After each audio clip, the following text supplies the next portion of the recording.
ಸ್ನೇಹಿತರೆ ನಮಸ್ಕಾರ. ನಾನು ನನ್ನ ಹಿಂದಿನ ವಿಡಿಯೋದಲ್ಲಿ ನಿಮ್ಗೆ ಹೇಳಿದ್ದೆ, ಧರ್ಮಸ್ಥಳದಲ್ಲಿ ಈಗ ಏನು ಬುರ್ಡ ಗ್ಯಾಂಗ್ ನವರು ಮಾತಾಡ್ತಿರಲ್ಲ, ವೇದವಲ್ಲಿ, ಪದ್ಮಲತಾ, ಆನೆ ಮಾವುತ ಹಾಗೂ ಆನೆ ಮಾವುತನ ಸಹೋದರಿ ಆನೆ ಮಾವುತ ನಾರಾಯಣ ಅವರ ಸಹೋದರಿ ಯಮುನಾ ಹಾಗೆ ಸೌಜನ್ಯ, ಈ 4 ಕೊಲೆ ಪ್ರಕರಣಗಳು ಏನಾಗಿದೆ ಇದ್ರ ಬಗ್ಗೆ ನಾನು ಸಂಪೂರ್ಣವಾಗಿ ನಿಮ್ಗೆ ತಿಳಿಸ್ಬೇಕು. ಈ ಬುರ್ಡ ಗ್ಯಾಂಗ್ ನವರು ಇದೆಲ್ಲ ಮಾಡಿರುವಂತದ್ದು ಧರ್ಮಸ್ಥಳದ ಧರ್ಮಾಧಿಕಾರಿಗಳು ಹಾಗೂ ಅವರ ಫ್ಯಾಮಿಲಿಯವರು ಅಥವಾ ಅವರ ತಮ್ಮಂದ್ರು ಅಂತ ಹೇಳ್ತಿದ್ದಾರೆ. ನಿಜಾನ ಅದನ್ನ ತಿಳ್ಕೋಬೇಕು. ಸೊ ಅದನ್ನ ತಿಳ್ಕೋಬೇಕಂದ್ರೆ ಈ ವಿಡಿಯೋ ನೀವು ಸಂಪೂರ್ಣವಾಗಿ ನೋಡ್ಬೇಕು, ಕೊನೆ ತನಕ ನೋಡಿ. ಈ ಪ್ರಕರಣಗಳಲ್ಲಿ ಧರ್ಮಾಧಿಕಾರಿಗಳ ಪಾತ್ರ ಏನಾದ್ರೂ ಇದೆಯಾ ಅನ್ನೋದನ್ನ ನಾನು ನಿಮ್ಗೆ ತಿಳಿಸ್ತಾ ಹೋಗ್ತೀನಿ. ಹಾಗೆ ನಮ್ಮ ಯೂಟ್ಯೂಬ್ ಚಾನಲ್ ನ ನೀವು ಸಬ್ಸ್ಕ್ರೈಬ್ ಮಾಡ್ಕೊಂಡಿಲ್ಲ ಅಂದ್ರೆ ದಯವಿಟ್ಟು ಸಬ್ಸ್ಕ್ರೈಬ್ ಮಾಡ್ಕೊಳ್ಳಿ. ನಿಮ್ಮ ಅನಿಸಿಕೆ ಅಭಿಪ್ರಾಯಗಳನ್ನ ನಮ್ಮೊಟ್ಟಿಗೆ ಶೇರ್ ಮಾಡ್ಕೊಳ್ಳಿ, ಕಮೆಂಟ್ ಮಾಡಿ. ಹಾಗೆ ಇಷ್ಟ ಆಗಿದ್ದಲ್ಲಿ ಲೈಕ್ ಮಾಡಿ, ನಿಮ್ಮ ಫ್ರೆಂಡ್ಸ್ ಅಂಡ್ ಫ್ಯಾಮಿಲಿಗೆ ನಮ್ಮ ಯೂಟ್ಯೂಬ್ ವಿಡಿಯೋಗಳು ಶೇರ್ ಮಾಡಿ. ನನ್ನ ಹಳೆಯ ವಿಡಿಯೋಗಳನ್ನ ನೀವು ನೋಡ್ತಾ ಇದ್ರೆ ಧರ್ಮಸ್ಥಳದ ಪ್ರಕರಣದಲ್ಲಿ ಎಂತೆಂತ ಷಡ್ಯಂತ್ರಗಳು ನಡೆದಿದೆ ಅನ್ನೋದನ್ನ ನೀವು ತಿಳ್ಕೊಬಹುದು. ಮೊದಲನೇದಾಗಿ ನಾ ಹಿಂದಿನ ವಿಡಿಯೋದಲ್ಲಿ ಹೇಳಿದ್ದೆ ಈ 4 ಪ್ರಕರಣ ಏನಿದೆ ಅದನ್ನ ತಿಳಿಸ್ತೀನಿ ಅಂತ.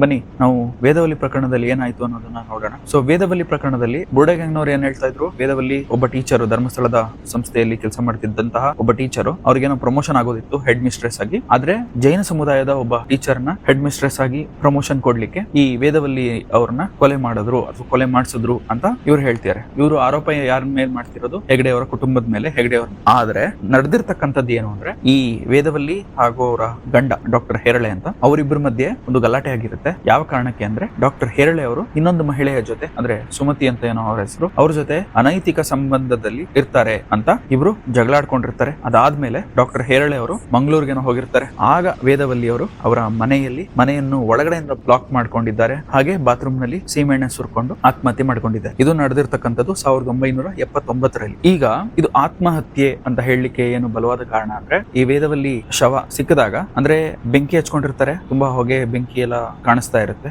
ಈ ಊರ್ನವರು ಹಾಗೆ ಪೊಲೀಸ್ನವರು ಎಲ್ಲ ಹೋಗಿ ಬಾಗಿಲನ್ನ ಹೊಡಿತಾರೆ. ಬಾಗಿಲನ್ನ ಹೊಡೆದಾಗ ಅವ್ರಿಗೆ ಗೊತ್ತಾಗುತ್ತೆ ಒಳಗಡೆಯಿಂದ ಲಾಕ್ ಆಗಿದೆ. ಸೊ ಬಾಗಿಲು ಒಳಗಡೆಯಿಂದ ಲಾಕ್ ಆಗಿದೆ. ಹಾಗೆ ಒಳಗಡೆ ಇದ್ದಿದ್ದು ವೇದವಲ್ಲಿ ಮಾತ್ರ, ಬೇರೆ ಯಾರು ಇರ್ಲಿಲ್ಲ ಮನೆಯಲ್ಲಿ. ಸೊ ಬಾಗಿಲು ಒಳಗಡೆಯಿಂದ ಲಾಕ್ ಆಗಿದೆ ಅಂದ್ರೆ ಅದು ಖಂಡಿತ ಆತ್ಮಹತ್ಯೆ ಆಗಿರ್ಬೇಕು. ಕೊಲೆ ಆಗಿದ್ದಿದ್ರೆ ಬಾಗಿಲನ್ನ ಹೊರಗಡೆಯಿಂದ ಲಾಕ್ ಮಾಡ್ಕೊಂಡು ಹೋಗಿರ್ತಾರೆ. ಆಗ ಪೊಲೀಸ್ನವ್ರು ಬಂದು ಹೊರಗಡೆಯಿಂದ ಲಾಕ್ ಒಡೆದು ಒಳಗಡೆ ಹೋಗ್ಬೋದಾಗಿತ್ತು. ಆದ್ರೆ ಇದು ಮನೆ ಒಳಗಡೆ ಲಾಕ್ ಆಗಿದ್ರಿಂದ ಬಾಗಿಲನ್ನ ಒಡೆದು ಒಳಗಡೆ ಹೋಗ್ತಾರೆ. ಅಷ್ಟೊತ್ತಿಗೆ ವೇದವಲ್ಲಿಯ ದೇಹ ಸಂಪೂರ್ಣವಾಗಿ ಸುಟ್ಟೋಗಿರುತ್ತೆ. ಹಾಸ್ಪಿಟಲ್ಗೆ ಅಡ್ಮಿಟ್ ಮಾಡ್ತಾರೆ. ಬಟ್ ವೇದವಲ್ಲಿ ಅವರು ಬದುಕಲಿಕ್ಕೆ ಚಾನ್ಸಸ್ ಇರಲ್ಲ, ಅವರು ಸತ್ತೋಗ್ತಾರೆ. ಅದಾದ ನಂತರ ವೇದವಲ್ಲಿ ಅವರ ಮನೆಯವರು ಆತ್ಮಹತ್ಯೆಗೆ ಪ್ರಚೋದನೆ ಅಂತ ವೇದವಲ್ಲಿ ಅವರ ಗಂಡ ಡಾಕ್ಟರ್ ಹೇರಳೆ ಅವರ ಮೇಲೆ ಕಂಪ್ಲೇಂಟ್ ಕೊಡ್ತಾರೆ. ಪೊಲೀಸರು ವೇದವಲ್ಲಿ ಅವರ ಗಂಡ ಡಾಕ್ಟರ್ ಹೇರಳೆನ ಅರೆಸ್ಟ್ ಕೂಡ ಮಾಡ್ತಾರೆ. 3 ತಿಂಗಳೇನೋ ಅವರು ಜೈಲಲ್ಲಿ ಇರ್ತಾರೆ. ಅದಾದ ನಂತರ ಬೇಲ್ ತಗೊಂಡು ಆಚೆ ಬರ್ತಾರೆ. ಇದು ಆತ್ಮಹತ್ಯೆ ಅನ್ನೋದಕ್ಕೆ ಸಾಕ್ಷಿ. ಕೊಲೆ ಆಗಿದ್ರೆ ಆಚೆ ಕಡೆಯಿಂದ ಬಾಗಿಲ ಲಾಕ್ ಮಾಡಿರೋರು, ಒಳಗಡೆಯಿಂದ ಲಾಕ್ ಆಗಿದೆ, ವೇದವಲ್ಲಿ ಒಬ್ಬರೇ ಇರೋದ್ರಿಂದ ಅದು ಆತ್ಮಹತ್ಯೆ. ಆದ್ರೆ ಬುರ್ಡ ಗ್ಯಾಂಗ್ ಹೇಳ್ತಾ ಇರೋದು ಇದು ಕೊಲೆ.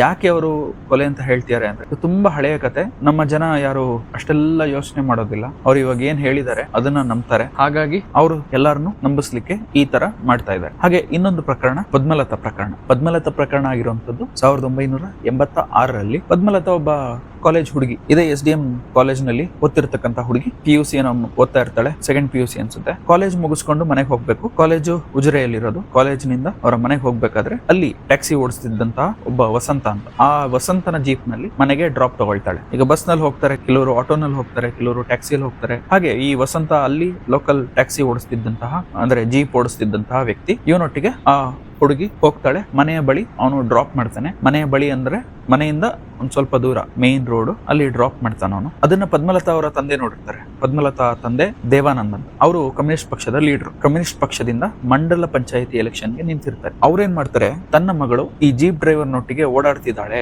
ಅಂತ ಅನ್ಕೊಂಡು, ಆಕ್ಚುಲ್ ಆಗಿ ಅವಳು ಡ್ರಾಪ್ ತಗೊಂಡಿರೋದು ಅವನು ಬಾಡಿಗೆ ಓಡಿಸ್ತಿದ್ದಂತ ವ್ಯಕ್ತಿ. ಬಾಡಿಗೆಗೆ ಬಂದು ಡ್ರಾಪ್ ಮಾಡಿದಾನೆ. ಅದನ್ನ ದೇವಾನಂದ್ ನೋಡಿ ಏನ್ ಮಾಡಿದ್ರು, ಆ ಹುಡುಗಿಗೆ ಹೊಡೆದಿದ್ದಾರೆ. ಹೊಡೆದ ರಭಸಕ್ಕೆ ಮರದ ತುಂಡು ಏನು ಹೊಡೆದಿದ್ರಲ್ಲ, ಆ ಮರದ ತುಂಡು ಮುರಿದೋಗಿದೆ. ಅದಾದ ನಂತರ ಮಗಳ ಶವ ಬಿಸಾಕ್ಲಿಕ್ಕೆ ಅವರು ಒಂದು ಪ್ಲಾನ್ ಮಾಡ್ತಾರೆ. ಯಾಕೆ ಅಂದ್ರೆ, ತಾನೇ ಕೊಲೆ ಮಾಡಿದ್ದಾರೆ ಅನ್ನೋದು ಗೊತ್ತಾದ್ರೆ ಅವರನ್ನ ಅರೆಸ್ಟ್ ಮಾಡೋ ಸಾಧ್ಯತೆ ಇದೆ. ಅರೆಸ್ಟ್ ಆದ್ರೆ ಇಲ್ಲಿ ಎಲೆಕ್ಷನ್, ಮಂಡಲ ಪಂಚಾಯಿತಿ ಎಲೆಕ್ಷನ್ ಅಲ್ಲಿ ನಿಂತಿದ್ದಾರೆ, ಎಲೆಕ್ಷನ್ ಪಾರ್ಟಿಸಿಪೇಟ್ ಮಾಡೋಕ್ಕಾಗೋದಿಲ್ಲ. ಹಾಗಾಗಿ ಅವ್ರೇನ್ ಮಾಡ್ತಾರೆ, ಮಗಳ ಶವನ ಮನೇಲೆ ಇಟ್ಟಿರ್ತಾರೆ. 3 ದಿನ ಟೈಮ್ ತಗೊಂಡು ಮಗಳ ಶವನ ಡಿಸ್ಪೋಸ್ ಮಾಡ್ಲಿಕ್ಕೆ ಯಾವುದೋ ಹೊಳೆ ಹತ್ರನೋ ಎಲ್ಲೋ ಬಿಸಾಕಿರ್ತಾರೆ. ಅದಾದ ಮೇಲೆ ಪೊಲೀಸ್ ಕಂಪ್ಲೇಂಟ್ ಕೊಡೋದು. 3 ದಿನಗಳ ನಂತರ ಆ ದೇವಾನಂದ್ ಅವರ ಫ್ರೆಂಡ್ ಬಲವಂತ ಮಾಡಿ ಒಂದು ಪೊಲೀಸ್ ಕಂಪ್ಲೇಂಟ್ ಕೊಡಿಸ್ತಾರೆ, ಮಿಸ್ಸಿಂಗ್ ಅಂತ. ಇದು ದೇವಾನಂದ್ ದೇವಾನಂದ್ ಅವರ ಮನೆಯವರಿಗೆ ಬಿಟ್ರೆ ಬೇರೆ ಯಾರಿಗೂ ಗೊತ್ತಿರೋದಿಲ್ಲ ಈ ಹುಡುಗಿ ಸತ್ತೋಗಿದ್ದಾಳೆ. ಎಲ್ಲರೂ ಅನ್ಕೊಂಡಿರೋದೇನು ಕಾಣೆಯಾಗಿದ್ದಾಳೆ, ನಾಪತ್ತೆಯಾಗಿದ್ದಾಳೆ. ಸೊ ಹಾಗಾಗಿ ದೇವಾನಂದ್ ಅವರ ಸ್ನೇಹಿತರು ಪೊಲೀಸ್ ಕಂಪ್ಲೇಂಟ್ ಕೊಡಿಸ್ತಾರೆ ಮಿಸ್ಸಿಂಗ್ ಅಂತ. ಆಗ ಪೊಲೀಸ್ನವ್ರು ಏನ್ ಮಾಡ್ತಾರೆ, ಆ ವಸಂತ ಯಾರಿದ್ದಾನೆ, ಆ ಬಾಡಿಗೆ ಹೊಡಿತಿದ್ದಂತ ವಸಂತನ್ನ ಕರ್ಕೊಂಡ್ ಬರ್ತಾರೆ, ಇನ್ವೆಸ್ಟಿಗೇಷನ್ ಮಾಡ್ತಾರೆ. ಅವಾಗ ವಸಂತ ಹೇಳ್ತಾನೆ, ನಾನು ಅವಳ ಮನೆ ಹತ್ರ ಡ್ರಾಪ್ ಮಾಡಿದ್ದೀನಿ, ಬಾಡಿಗೆಗೆ ಬಂದಿದ್ದು ಅವರ ಕಾಲೇಜ್ ನಿಂದ ಮನೆಯ ಕ್ರಾಸ್ ಬಳಿ ಡ್ರಾಪ್ ಮಾಡಿದ್ದೀನಿ, ಅದಕ್ಕೂ ನನಗೂ ಯಾವುದೇ ರೀತಿಯಾದಂತ ಸಂಬಂಧ ಇಲ್ಲ ಅಂತ ಅವನು ಪೊಲೀಸ್ನವರಿಗೆ ಹೇಳಿಕೆ ಕೊಡ್ತಾನೆ. ಪೊಲೀಸ್ನವರಿಗೆ ನಿಜ ಏನು ಅನ್ನೋದು ಗೊತ್ತಾಗುತ್ತೆ, ಅಂದ್ರೆ ವಸಂತ ಹಾಗೂ ಪದ್ಮಲತಾ ಜೊತೆ ಯಾವುದೇ ರೀತಿಯಾದಂತ ಸಂಬಂಧಗಳಿಲ್ಲ. ಹಾಗಾಗಿ ಪೊಲೀಸ್ನವರು ವಸಂತನ್ನ ಕಳಿಸ್ತಾರೆ. ಅದಾದ ನಂತರ ಒಂದು 58 ದಿನಗಳ ನಂತರ ಈ ಪದ್ಮಲತಾ ಇದ್ದಾಳಲ್ಲ, ಅವಳ ಶವ ಅಲ್ಲಿ ಧರ್ಮಸ್ಥಳದ ಹತ್ತಿರ ಇರುವಂತಹ ಒಂದು ಹೊಳೆಯ ಬದಿ ಸಿಗುತ್ತೆ. ಕೊಳೆತ ಸ್ಥಿತಿಯಲ್ಲಿರುತ್ತೆ, ಯಾಕಂದ್ರೆ 50 ದಿನದ ಮೇಲಾಗಿತ್ತು. ಸೊ ಅಸ್ಥಿಪಂಜರಗಳು ಮಾತ್ರ ಸಿಗುತ್ತೆ. ಪೊಲೀಸ್ನವರು ಅವಳ ಅಸ್ಥಿಪಂಜರದ ಒಟ್ಟಿಗೆ ಇದ್ದಂತಹ ಆ ಬಟ್ಟೆಯನ್ನ ಐಡೆಂಟಿಫೈ ಮಾಡಿ ಅವರ ಫ್ಯಾಮಿಲಿ ಅವರಿಗೆ ತೋರಿಸಿ ಕನ್ಫರ್ಮ್ ಮಾಡ್ಕೊಂಡು ಪದ್ಮಲತಾಳ ಶವ ಅಂತ ಕನ್ಫರ್ಮ್ ಮಾಡ್ಕೊಳ್ತಾರೆ. ಅದಾದ್ಮೇಲೆ ಪೊಲೀಸ್ನವರು ಈ ಪದ್ಮಲತಾಳ ಅಸ್ಥಿಪಂಜರನ ಫ್ಯಾಮಿಲಿ ಅವರಿಗೆ ಅಂತ್ಯ ಸಂಸ್ಕಾರ ಮಾಡ್ಲಿಕ್ಕೆ ಹಸ್ತಾಂತರ ಮಾಡ್ತಾರೆ. ಹಾಗೆ ಈ ತನಿಖೆ CID ಹತ್ರ ಹೋಗುತ್ತೆ. CID ಹತ್ರ ಹೋದಾಗ ಅವರು ಈ ತನಿಖೆ ಮಾಡ್ಬೇಕಾದ್ರೆ ಆ ಶವ ಸಿಕ್ಕ ಜಾಗದ ಹತ್ತಿರ ಒಂದು ಮರದ ತುಂಡು, ಅರ್ಧ ತುಂಡು ಸಿಗುತ್ತೆ, ರಕ್ತ ಆಗಿರುತ್ತೆ. ಸೊ ಅದರ ಇನ್ನೊಂದು ಭಾಗ ಎಲ್ಲಿದೆ ಅಂತ ಹುಡ್ಕೊಂಡು ಹೋದಾಗ ಆ ಇನ್ನೊಂದು ಭಾಗ ಪದ್ಮಲತಾಳ ಮನೆಯಲ್ಲಿರುತ್ತೆ. ಸೊ ಆಗ ಆ ಪೊಲೀಸ್ ಅಧಿಕಾರಿಗೆ ಗೊತ್ತಾಗುತ್ತೆ ಇದು ಕೊಲೆ ಪದ್ಮಲತಾ ಅವರ ತಂದೆ ಮಾಡಿರುವಂತದ್ದು ಅಂತ. ಸೊ ಅಲ್ಲಿಯವರೆಗೂ ಪೊಲೀಸ್ನವರು ಕೊಲೆ ಅಂತ ಗೊತ್ತಿರುತ್ತೆ, ಆದ್ರೆ ಯಾರು ಮಾಡಿದ್ದಾರೆ ಅಂತ ಗೊತ್ತಿರೋದಿಲ್ಲ. ಯಾವಾಗ ಆ ಪೊಲೀಸ್ ಅಧಿಕಾರಿ ಆ ಮರದ ತುಂಡನ್ನ ಹುಡ್ಕೊಂಡು ಹೋಗ್ತಾರೆ, ಆ CID ಅಧಿಕಾರಿ, ಅದು ಯಾವಾಗ ಅವರ ಮನೆಯಲ್ಲಿ ಇನ್ನೂ ಅರ್ಧ ಭಾಗ ಸಿಗುತ್ತಲ್ಲ, ಆಗ ಅವ್ರಿಗೆ ಗೊತ್ತಾಗುತ್ತೆ ಇದು ಮನೆಯಲ್ಲೇ ಯಾರೋ ಒಬ್ರು ಮಾಡಿರುವಂತದ್ದು, ಮೋಸ್ಟ್ಲಿ ಅವರ ತಂದೆಯವರು ಮಾಡಿರಬೇಕು ಅಂತ ಗೊತ್ತಾಗುತ್ತೆ. ಅದಾದ ಮೇಲೆ ಅವರ ತಂದೆ ಕಮ್ಯುನಿಸ್ಟ್ ಪಾರ್ಟಿ ಲೀಡರ್ ಆಗಿದ್ದರಿಂದ ಆ ಊರಿನ ಲೋಕಲ್ MLA ಯಾರೋ ಒಬ್ಬರನ್ನ ಹಿಡಿದು ಈ ಪೊಲೀಸ್ ಅಧಿಕಾರಿ CID ತನಿಖೆ ಮಾಡ್ತಾ ಇದ್ನಲ್ಲ, ಅವನ್ನ ಆ ತನಿಖೆಯಿಂದ ಹೊರಗೆ ಹಾಕ್ತಾರೆ. ಆ ಜಾಗಕ್ಕೆ ಇನ್ನೊಬ್ಬ ಅಧಿಕಾರಿಗಳನ್ನ ಕರ್ಕೊಂಡ್ ಬರ್ತಾರೆ, CID ಅಧಿಕಾರಿಯನ್ನ. ಆ CID ಅಧಿಕಾರಿ ಬಂದು ಇನ್ವೆಸ್ಟಿಗೇಷನ್ ಮಾಡ್ಬೇಕಾದ್ರೆ ಆ ಅಧಿಕಾರಿ ಹೇಳುವುದು ಇದು ಸಾಕ್ಷಿ ಸಿಗದ ಒಂದು ಕೊಲೆ ಅಂತ ಹೇಳಿ C ರಿಪೋರ್ಟ್ ಹಾಕ್ತಾರೆ. C ರಿಪೋರ್ಟ್ ಅಂದ್ರೆ ಯಾವುದೇ ಸಾಕ್ಷಿಗಳಿಲ್ಲ. ಸೊ ಆ C ರಿಪೋರ್ಟ್ ಹಾಕಿ ಕೋರ್ಟ್ಗೆ ಕೊಡ್ತಾರೆ. ಸೊ ಹಾಗಾಗಿ ಆ ಪದ್ಮಲತಾ ಅವರ ತಂದೆ ಬಚಾವ್ ಆಗ್ತಾರೆ.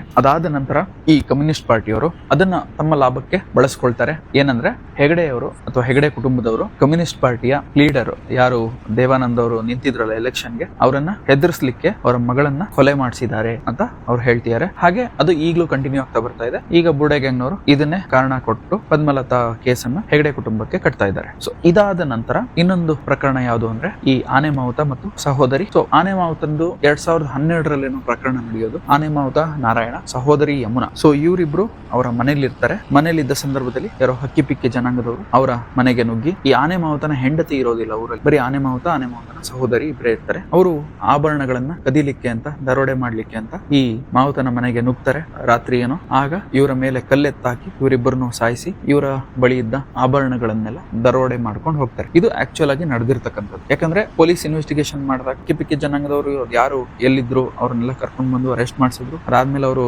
ಏನೋ ಬಿಡುಗಡೆ ಆಗಿದ್ದಾರೆ ಅನ್ಸುತ್ತೆ. ಆದ್ರೆ ಈಗ ಬುಡೆ ಗ್ಯಾಂಗ್ ಅವ್ರು ಏನ್ ಹೇಳ್ತಾರೆ, ಆನೆ ಮಾವುತನ ಆಸ್ತಿ ಕೇಳಿದ್ದಾರೆ.